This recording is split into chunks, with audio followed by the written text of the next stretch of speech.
fay teew tey xam leen di ngeen fa fekk Ibrahima Thioub ñu xam ko muy ancien recteur bu université Cheikh Anta Diop de Dakar, professeur Massamba Diouf bi jàngale ci Columbia University ak professeur Mor Ndaw di département histoire UCAD ci ñu fa jaar war nañ ko xam,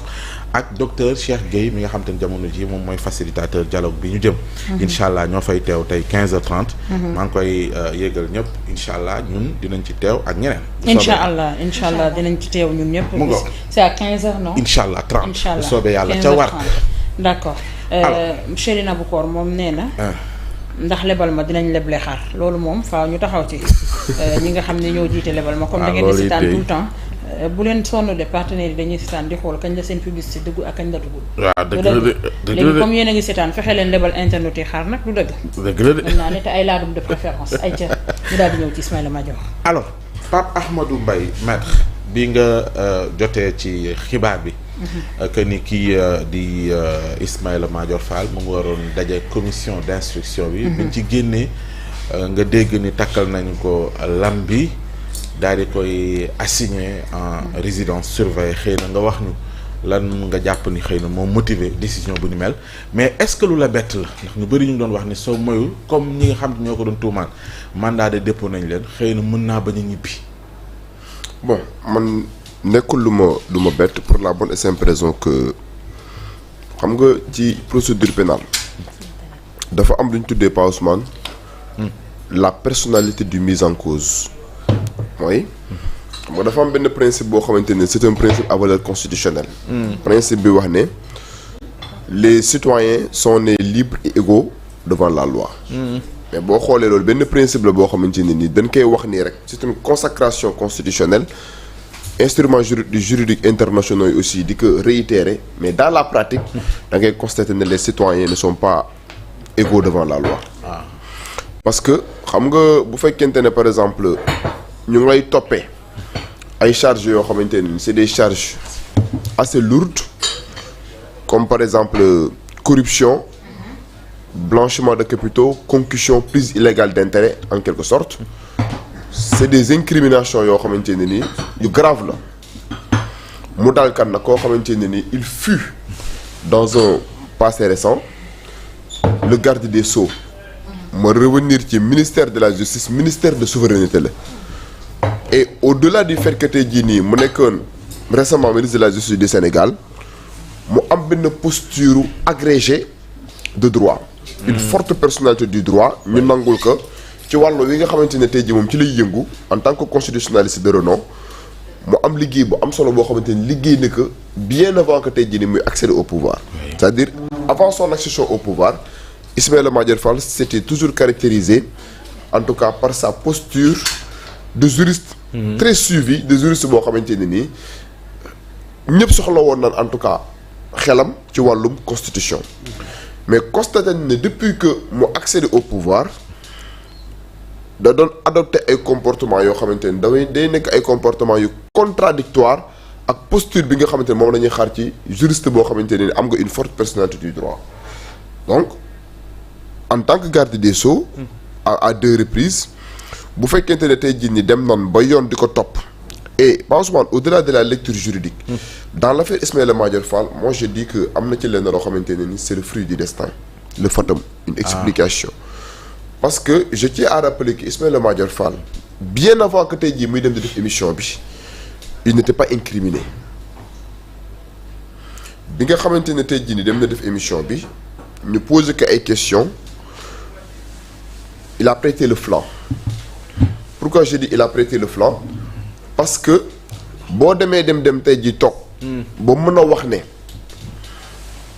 man kat am na nit ku ñëw waaw am loo xamante ni daf ma ko jox gracieusement ma delloo ko diplomatiquement moi je me dis que là il y a problème te franchement dama bëgg a expliquer Sénégalais benn affaire mooy du képp koo xamante ne tey jii nii da ngaa am xam-xam ci droit rek yow maîtriser nga droit ci fànn yëpp xam nga Ismaïla Madior Fall c'est un agrégé de droit public. oui droit public laa wax. il n'est pas un privatiste il n'est pas un spécialiste du droit privé il n'est pas non plus un spécialiste du droit pénal moo tax ma ne Ismaïla Madior Fall quelle que soit sa posture d'intellectuel d'homme brillant en matière constitutionnelle bu fekkoonte ne par exemple nekk na un privatiste averti un juriste averti du wax ba dugal boppam parce que en la matière Ismaïla Madior Fall dafa wax ba dugal boppam il s'est auto-incriminé li ñu tuddee en droit l'auto-incrimination. kon yow da nga jàpp ne li mu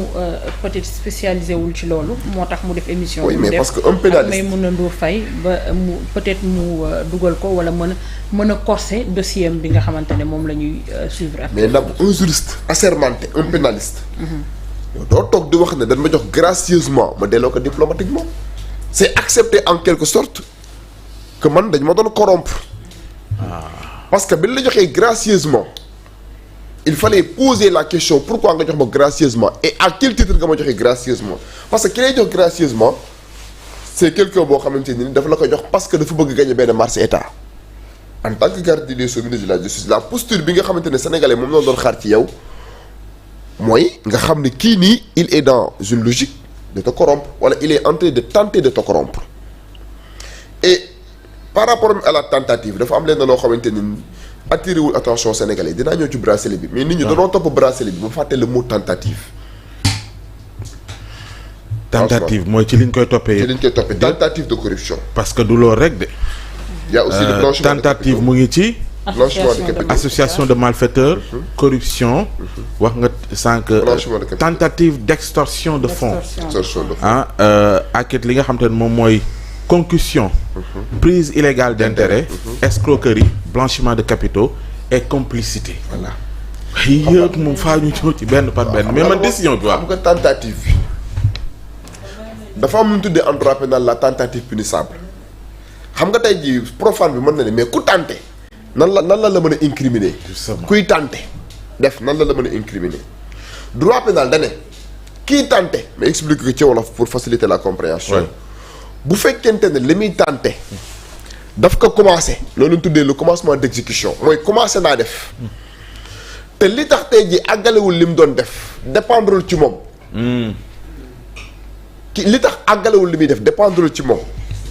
tenter bi dañ koy considérer comme ko def ba pare.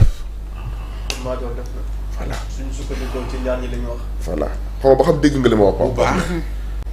yoon bu dee la nga doon tàmbali yeggul. kii tenter. waaw kii tenter. bu dee commencé naa tenter waxuma réaliser na résultat bi de àggaguma ci côté résultat. bu dee tenter nga. te yow li tax li nga tenter àggul dépendrul ci yow beneen force extérieure la yoon day jàpp ne dalay àtte comme ku def. maanaam yaa ngi tàmbali mbir. oui. bëgg a am mu mucc. oui. nga dem ba ci biir loolu dog te li ko dog ajuwul ci yow. oui. dañuy jàpp ni def nga. egg na loolu tuddee la tentative punissable. dans ces situations li tax mbir yi antuwul du ci waxi ñaar ñi témoigné ba tey c'est-à-dire li tax ba mbir yi antuwul c'est pas parce que Ismaïla moo dem ba si biir génnaat déedéet mais parce que ña waroon dolliwaat 200 millions tout à fait. donc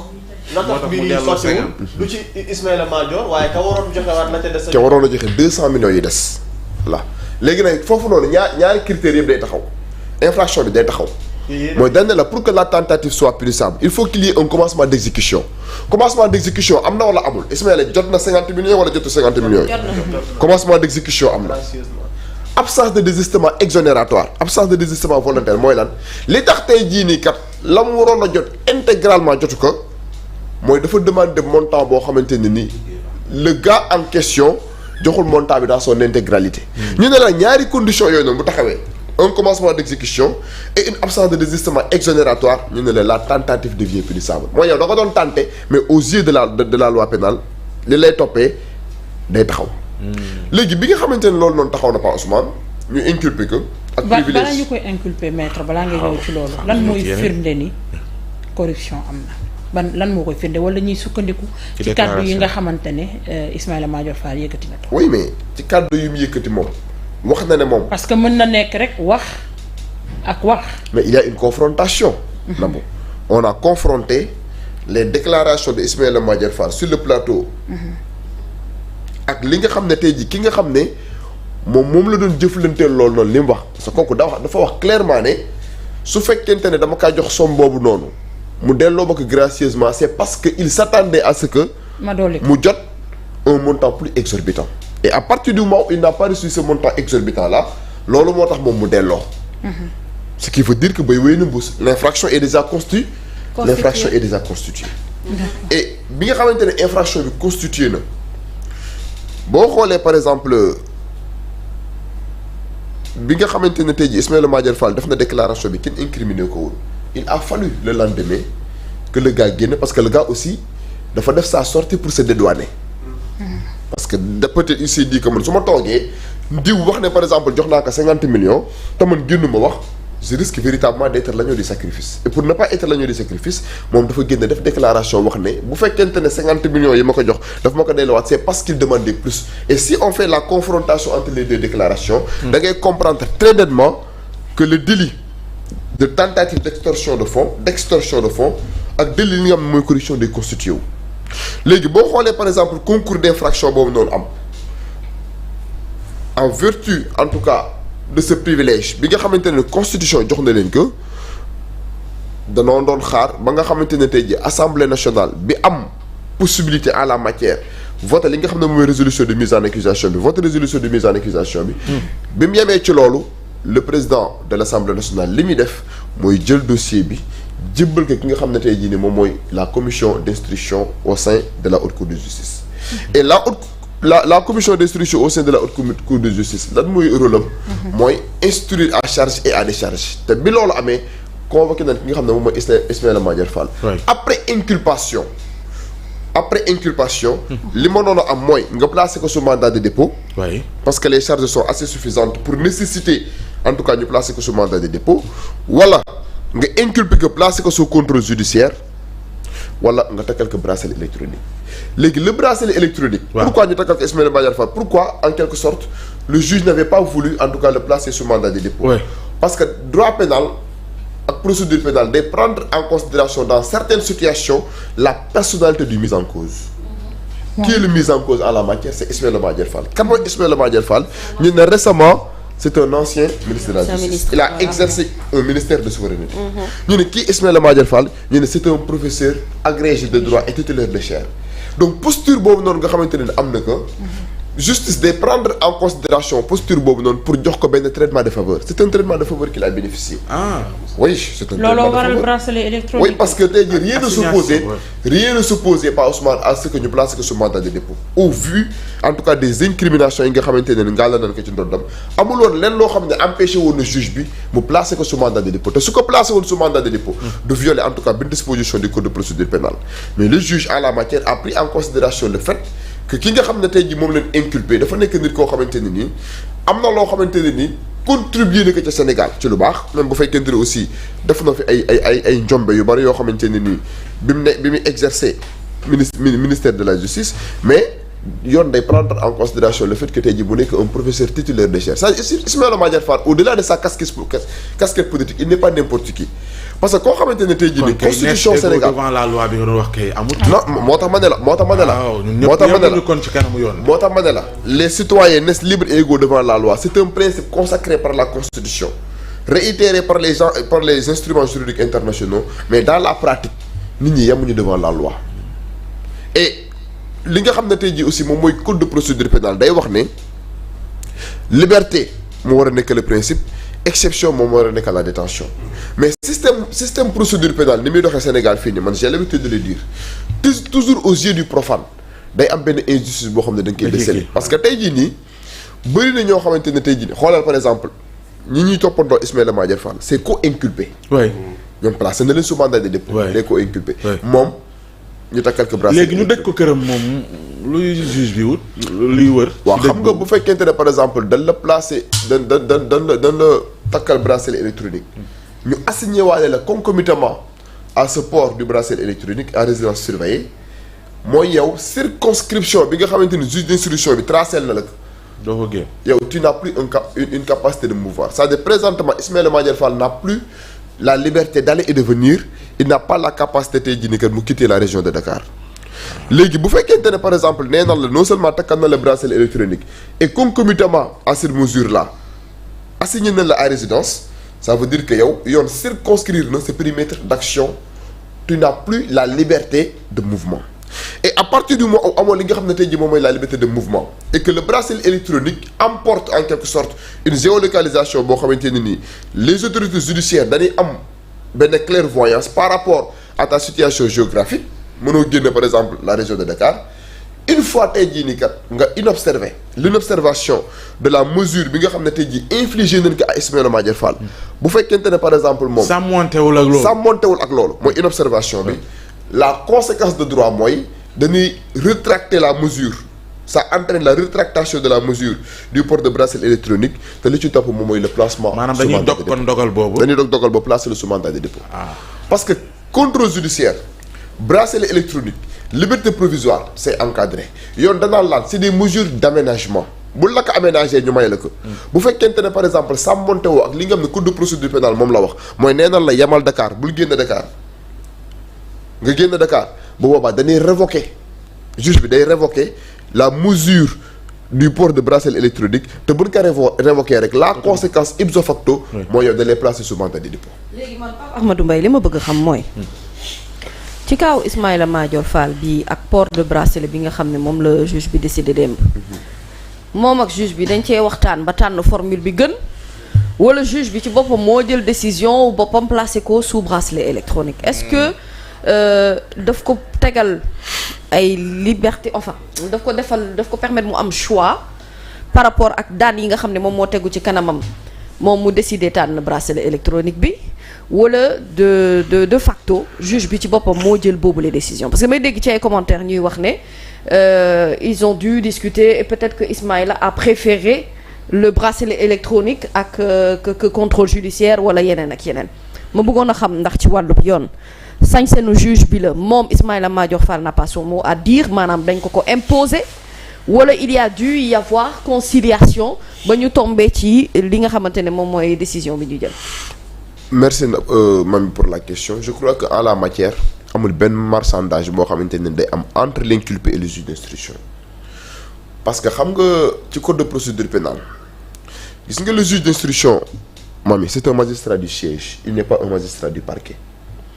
et quand je dis que le juge d'instruction c'est un magistrat du siège il n'est pas un magistrat du parquet mooy juge la boo xamante ne même le président de la République Bassirou Diomaye Faye mënulu ko dara mënu ko jox benn injonction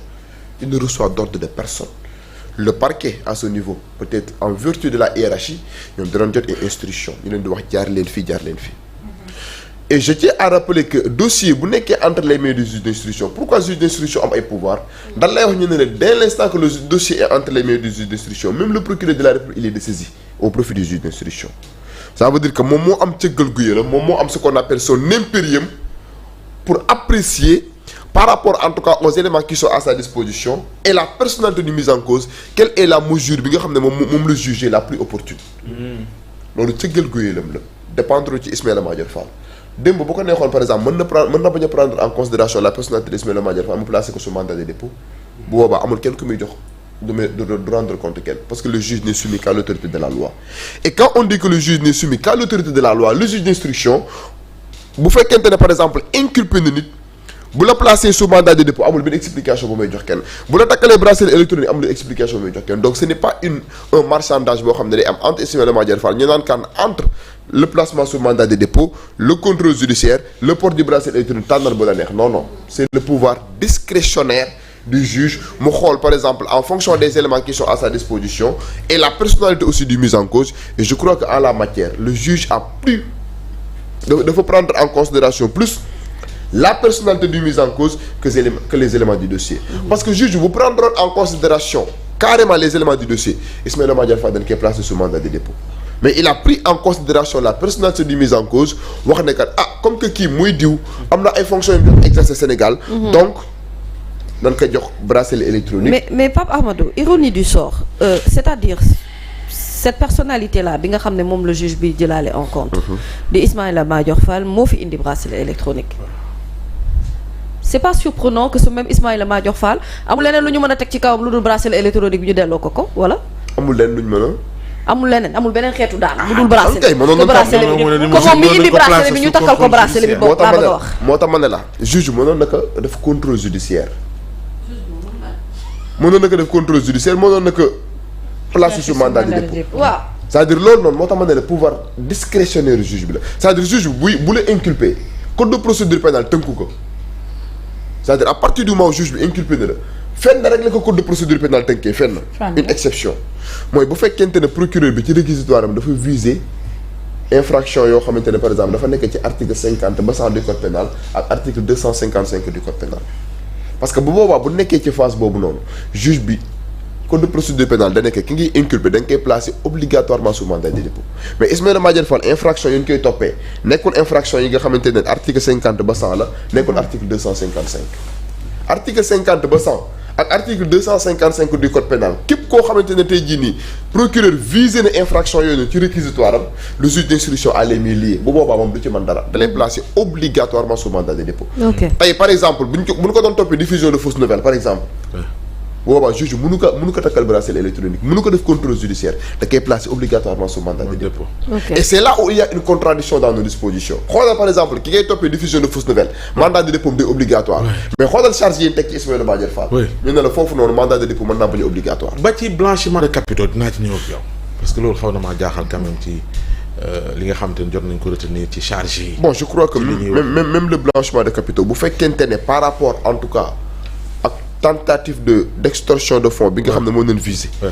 bu dee amul beneen rapport bu ko épinglé par rapport au blanchiment de capitaux moi je pense que le blanchiment de capitaux en la matière n'a pas droit d'être cité moo tax jaaxal na parce que oui bu fekkee ne amul beneen rapport bu épinglé Ismaïla Madior Fall pour blanchiment de capitaux en la matière bu dee extorsion de fonds bi tentative d'extorsion de fonds bi d'accord na mais blanchiment de capitaux bi amu fi place voilà d'accord léegi gi rek teg charge nii te fekk ni am na ko ay réforme peut-être mu am loolu mais bu fekkente ne jokkalante bi mu jokkalante ak waajooju par rapport ak 50 millions yi 250 millions yi foofu mënoo faa invoquer blanchiment de capitaux tentative d'extorsion de fonds wala corruption mais buñ viser wàlle blanchiment de capitaux rek peut-être am na leen lu nekk ci ginnaaw ñun comprendre ko quoi. d'accord léegi pour réforme yi tamit ndax jotul ñu taxaw wax ci parce que mami léegi évoqué na ko le fait que ñu takkal ko bracelet électronique te ñeneen ñi nga xamante ne ñoom la ñu wax ni ñoom ñoo ko doon jéem a corrompre ñoom ñu ngi ci kaso bi ñu tëj leen naka la ñuy def ba réformer lu ñu mel ba dootul amati 2 poids 2 mesures te privilège de juridiction yi ñu mën ko fay dindi. waaw xam nga privilège de juridiction yooyu noonu déjà yow ñu lay àtte devant la haute cour de justice rek c'est un privilège. Et je crois que privilège la parce que tey jii nii du procureur de la yow même le procureur de la république ak li mu amee puissance ñu nekk yow mënoo tëb rek topp un ancien ministre mënoo tëb mu neex la nii rek nga topp un ancien ministre il faut impérativement ñu dem assemblée nationale institution parlementaire par excellence. ñu voté une résolution de mise en accusation bu ñu voté résolution de mise en accusation bi ñu jébbal résolution boobu noonu le procureur général près de la cour suprême saisir la commission d'instruction bi door a mën a def li nga xam moom mooy liggéeyam. loolu moom Sénégal gi rek la am wala. non pourtant organisation judiciaire boobu noonu. am na ci ay dëkk yu bari. sauf que par exemple en France ñoom seen disposition moo gën a corsé. par rapport ak li nga xam ne moom mooy ay détournement de deniers publics entre autres. La seule solution présentement nii mooy ñu xool nan lañ mën a corser les infractions à caractère économique et financier. Et Nabou dafa am lenn loo xamante ne nii ñu bëgg ko ñu bañ ko Sénégal président Macky Sall daf ko réussir ci justice Sénégal. xam nga Macky Sall lan la réussir ci justice Sénégal. te c'est pas fait à dessein. Macky Sall lu ko waay mën di reprocher ñi àndoon ak moom ñii nii ñu naan Macky Sall da leen sacrifier Macky Sall sacrifier wu leen di Macky Sall da leen a protéger ba pare dem. xam nga Macky Sall na la leen protéger les ministres les DG yi ñuy traduire waa APR yi gis nga Macky Sall bi mu jëlee enrichissement illicite caabi ko off nag le tëj système judiciaire du Sénégal waxoon naa ko fi benn jour parce que tey le fait que tey ji par exemple ñu ne par exemple képp koo xamante ne tey ji cautionné nga am nga probabilité nga ñibbi sa kër loolu moom mën na ma rey am nga probabilité nga ñibbi sa kër xam nga lan moo tax loolu parce que ñoom calculer nañ bu yàgg ne képp koo xamante ne tey jii ne topp na la enrichissement illicite ci nguur gi fi jóge tu tombes sur le terrain pénal te tey jii nii bu fekkoonte ne par exemple enrichissement illicite bàyyi nañ ko par exemple CREI yi wala ñu yóbbu ko PGF par exemple pour police judiciaire financier bu fekkoonte ne par exemple dañ fa rattaché enrichissement illicite képp koo xamante ne tey jii nii PGF woo na la pour détournement de deniers publics corruption sur les deniers publics doo sañ a cautionner parce que boo la moo tax doo sañu cautionné parce que boo cautionné juge bi danaa la léegi yow montant bi nga cautionné fa nga ko jëlee enrichissement illicite ci sa richesse. voilà enrichissement illicite dugg léegi enrichissement illicite Macky Sall tëj na ko caabi na ko of nag moo tax nga gis nit mën a yëkkati ay milliards teg ci table ji te dara du xew du intéressé juge bi mais bu fekkoonte ne par exemple enrichissement illicite dañ ko rattaché PGF yow tey bu loo ragal prison doo sañ a teg sur la table des montants exorbitants parce que da nga naan montant bi su ma ko tegee suñ me demander à ce que mu justifie ko parce que l'enrichissement illicite moom mooy si la personne mène un train de vie sans commune mesure avec ses revenus légaux man ministre laa woon ñëpp xam na ne salaire du ministre dépassé au 3 millions est-ce que j'aurai l'outrecuidance de mettre sur la table des montants assez exorbitants boo mettre sur la table ces montants exorbitants le juge d'instruction bi danaan attention man détournement de deniers publics laa la doon toppee mais bu fekkente ne yow tu es prêt pour mettre sur la table 700 millions da ngay cautionner 700 millions yooyu noonu fan nga ko jëlee enrichissement illicite bu duggee rek tu seras dans l'incapacité notoire de prouver la licéité de ces biens là moo tax ma ne OFNAC nguur gu bees gi tant que pulvériser wuñ ko dindi ko jël enrichissement illicite rattaché ko PGF wala peut-être ñu soppi institution bi nga xam ne moom OFNAC def de telle sorte que ñu mën a toppee nit Sénégal enrichissement illicite délinquance économique et financière du gaaw jug Sénégal d'accord benn côté it sauvé na Sénégal ndax na tax lépp loo guuxoon nga guuki ko ci moment bi la PGF ci woon am na solo de ñëwal ci kii sëñ Modou ndax mën nañoo tudd Karma ndax am na journaux yu ko xëyee tey ni looloo dal Ismaïla